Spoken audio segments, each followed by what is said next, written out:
बिस्मिल्लाहिर्रहमानिर्रहीम अस्सलामु अलैकुम रहमतुल्लाह। शहबाज शरीफ और हुकूमत की जानिब से अदलिया के ऊपर हमलों का सिलसिला जारी है। अभी जो हमला किया गया शहबाज शरीफ और हुकूमत की जानिब से, जिसके अंदर इख्तियारात को कम करने के लिए अदालत के इख्तियारात, अदालत और चीफ जस्टिस ऑफ पाकिस्तान, ख़ास तौर पर chief justice of Pakistan justice Umar Ata Bandial को टारगेट किया जा रहा है। और टारगेट करने का मकसद क्या है? टारगेट करने का मकसद ये है कि हमने हर हाल में चीफ जस्टिस ऑफ पाकिस्तान को हटाना है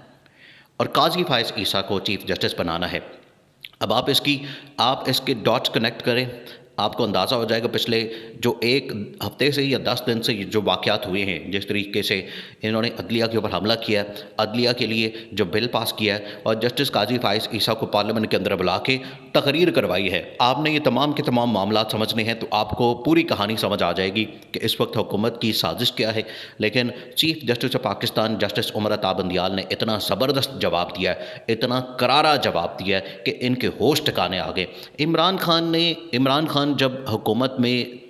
आखिरी दिन थे इमरान खान की हुकूमत के, और इमरान खान को बाहर निकाला जाना था और अदम एतमाद चल रही थी, इमरान खान उस वक्त भी बात करता था कि मुझे आज तक मैंने तारीख़ी तौर पर यह स्ट्रगल की है, जद्दोजहद की है, सियासी जद्दोजहद की है, लेकिन आज तक मैंने कानून को नहीं तोड़ा, मैंने एक गमला तक नहीं तोड़ा। इसके बावजूद रात को 12 बजे अदालतें खुलती हैं और मेरे लिए मैंने कौन सा ऐसा जुर्म किया था जिसकी वजह से इन्होंने अदालतें खोली और कहा कि मेरे घर के बाहर इन्होंने प्रिजन वैन खड़ी कर दी, कैदियों की वैन खड़ी कर दी। पूरे इस्लामाबाद के अंदर थरथली मच गई, हलचल मच गई। इस्लामाबाद हाई कोर्ट खुल गई, सुप्रीम कोर्ट हाई कोर्ट खुल गई और तमाम की तमाम अदालतें खुल गई, जजेस वहाँ पर आ गए। तो मेरा ऐसा क्या कसूर था? इमरान खान ने कहा कि मैं चुप करके अपनी डायरी पकड़ता और चले जाता, जो कि मैंने ऐसा ही करना था और मैंने किया भी। तो उसके बावजूद मुझे यहाँ पर आज तक शिकवा है अपनी अदालतों से, अपनी हुकूमत के आला ओहदेदारों से, और जो उस टाइम बैठे हुए थे इस्टेब्लिशमेंट के अंदर, उनसे शिकवा है कि क्यों इस तरह से मेरे साथ सलूक किया गया। अब ये इसका जवाब मिलने वाला है। अब इमरान खान ने जो शिकवा किया था वो तमाम के तमाम शिकवे दूर होने वाले हैं। सुप्रीम कोर्ट के ऊपर जो हमले पे हमला किया जा रहा है, chief justice of Pakistan justice Umar Ata Bandial ने 8 रुकनी लार्जर बेंच बना दिया है और लार्जर बेंच बनाया है और उसकी समाअत शुरू हो गई है। ये समाअत अब आपने समझनी है, ये केस आपने समझना है। जो हुकूमत ने सुप्रीम कोर्ट के ऊपर हमला किया, हुकूमत ने सुप्रीम कोर्ट को टारगेट किया, चीफ जस्टिस उमर अता बंदियाल को टारगेट किया, जिसके अंदर चीफ जस्टिस के सू मोटो के इख्तियार को, सू मोटो और इस तरह के दूसरे इख्तियारात को ख़त्म करने के लिए, उनके इख्तियारात को कम करने के लिए और अपनी मर्ज़ी का चीफ जस्टिस, इन्होंने चीफ जस्टिस के इख्तियारात भी कम करने के लिए एक बिल पास किया। उसके बाद इन्होंने क्या किया कि अंदर जजेस के अंदर बगावत करवा दी, जजेस के अंदर तकसीम करवा दी, जिसका वाज़ेह सबूत ये मिलता है कि इन्होंने जस्टिस काजी फायज़ ईसा, जो सिटिंग जज है, मोस्ट सीनियर जज है, उसको पार्लियामेंट के अंदर बुला के अपने बीच बैठा के तमाम के तमाम लोग उस टाइम वहाँ पर मौजूद थे। शहबाज शरीफ बैठा हुआ था, आसिफ ज़रदारी, बिलावल भुट्टो, इसाक डार, करप्ट लोग बैठे हुए थे वहाँ पर, और उनके दरमियान में जस्टिस काजी फायज़ ईसा को बैठा के क्या पैगाम दिया गया? ये पैगाम दिया कि ये जज हमारा जज है, जस्टिस काजी फायज़ ईसा हमारा जज है, और आगे आने वाले वक्त के अंदर अगले तकरीबन 6 से 8 महीनों में इसने चीफ जस्टिस बनना है, तो हम अपनी मर्ज़ी का चीफ जस्टिस बैठाने जा रहे हैं, जो कि हमारे दरमियान बैठा हुआ है और करप्ट लोगों के दरमियान बैठा हुआ है, और उसको बैठने के अंदर कोई मसला नहीं, कोई फ़िक्र नहीं। जस्टिस काजी फायज़ ईसा को सख्ती से मना किया गया, हर जज ने उसको मना किया, चीफ जस्टिस तक ने उसको मना किया कि तुम इस तरह से मत जाओ,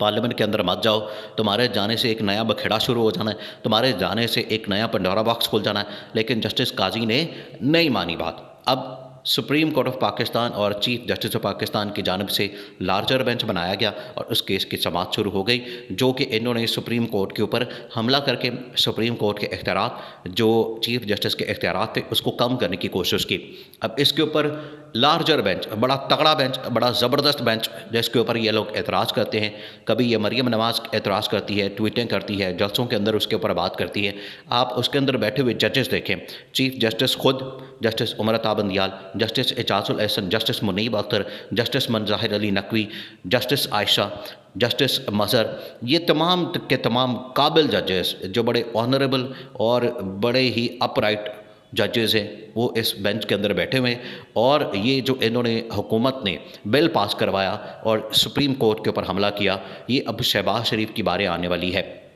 लेकिन यहाँ पर ये वाला केस अब आपने इसको समझना है। इसके ऊपर साथ साथ ये जो सुप्रीम कोर्ट के ऊपर हमला किया गया, इसके ऊपर साथ साथ जो इलेक्शन कमीशन वाला मामला है वो भी चल रहा है, और साथ में जो सुप्रीम कोर्ट के ऊपर इन लोगों ने हमला कर दिया, और साथ ही जो दूसरा केस वो भी खुल गया है, और वो है शहबाज शरीफ के ऊपर तौहीन अदालत। वो तो बाद में होनी है। अभी ये पहले जो इन्होंने बिल पास किया और सुप्रीम कोर्ट के इख्तियारात को कम करने की कोशिश की, इसके ऊपर तो सबसे पहले सुप्रीम कोर्ट ने इनकी क्लास ली है और इनको डंडा दिया है। और चीफ़ जस्टिस ऑफ पाकिस्तान, देखिए चीफ़ जस्टिस ऑफ पाकिस्तान एक दिन पहले भी जब इलेक्शन केस की समाअत हो रही थी पाकिस्तान के अंदर, जो इलेक्शन होने हैं पंजाब और केपी में, उसकी जो समाअत हो रही थी उसके अंदर चीफ जस्टिस ने कहा था कि जस्टिस मज़ाहिर अली नकवी की ये लोग ऑडियोज़ निकालते हैं, ये लोग उसकी ऑडियोज़ चला के और उसके ऊपर प्रेशर डालने की कोशिश करते हैं। तो चीफ जस्टिस ने कहा कि मैंने अगले दिन ही बेंच बना के जस्टिस मज़ाहिर अली नकवी को अपने साथ बेंच के अंदर शामिल कर लिया, और ये मैंने एक पैगाम दिया था, उनको पैगाम दिया था जो कि ऑडियो लीक्स कर रहे थे, जो जजेस के ऊपर हमला कर रहे थे, जो सुप्रीम कोर्ट के ऊपर हमला कर रहे थे, उनको मैंने पैगाम दिया था। और आज चीफ जस्टिस ने वही पैगाम दिया, जो ये इसके ऊपर हमला करते हैं सुप्रीम कोर्ट के ऊपर, और इसके टॉप के जजेस जिसके अंदर जस्टिस एजाजुल एहसन, जस्टिस मज़हर अली नकवी, जिसके अंदर जस्टिस मज़ाहिर अली नकवी, जिसके अंदर जस्टिस मुनीब अख्तर, और ये तमाम जो टॉप के जजेस जिनके ऊपर इनको एतराज़ होता है। अब शहबाज शरीफ की बारी आने वाली है। देखिए, एक तो वज़ीर-ए-आज़म खड़क गया, एक तो वज़ीर-ए-आज़म भड़का दिया इन्होंने अदालत ने, अब वो भी सुप्रीम कोर्ट के अंदर पहुंचा हुआ है और सुप्रीम कोर्ट के अंदर अपीलें करता फिर है। सरदार तनवीर इलियास, उसकी एक अलहदा सा कहानी है, वो एक अलहदा से पीटीआई को वहाँ पर सख्त उसको वहाँ पर टाइट करने के लिए और पीटीआई को वहाँ से माइनस करने के लिए, पीटीआई की हुकूमत को ख़त्म करने के लिए और इमरान खान के ऊपर प्रेशर डालने के लिए सरदार तनवीर इलियास खान को नाअहल करवाया गया जानबूझ के,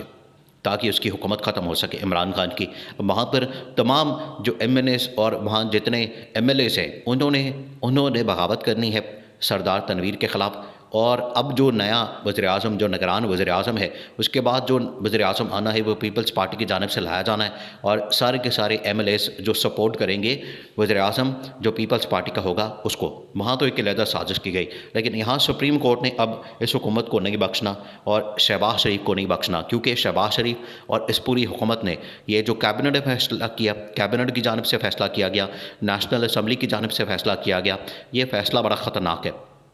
बहुत ख़तरनाक है। कभी ये बात करते हैं कि पार्लियामेंट की सुप्रीमेसी, इसी तरह से जो सुप्रीम कोर्ट है वो उसके तो नाम के साथ लगा हुआ है सुप्रीम कोर्ट, वो भी सुप्रीम इदारा है,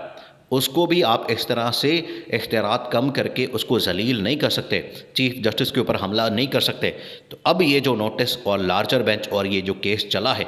ये केस बड़ा ज़बरदस्त, और इसके अंदर शहबाज शरीफ और पूरी की पूरी हुकूमत फारिग होनी है।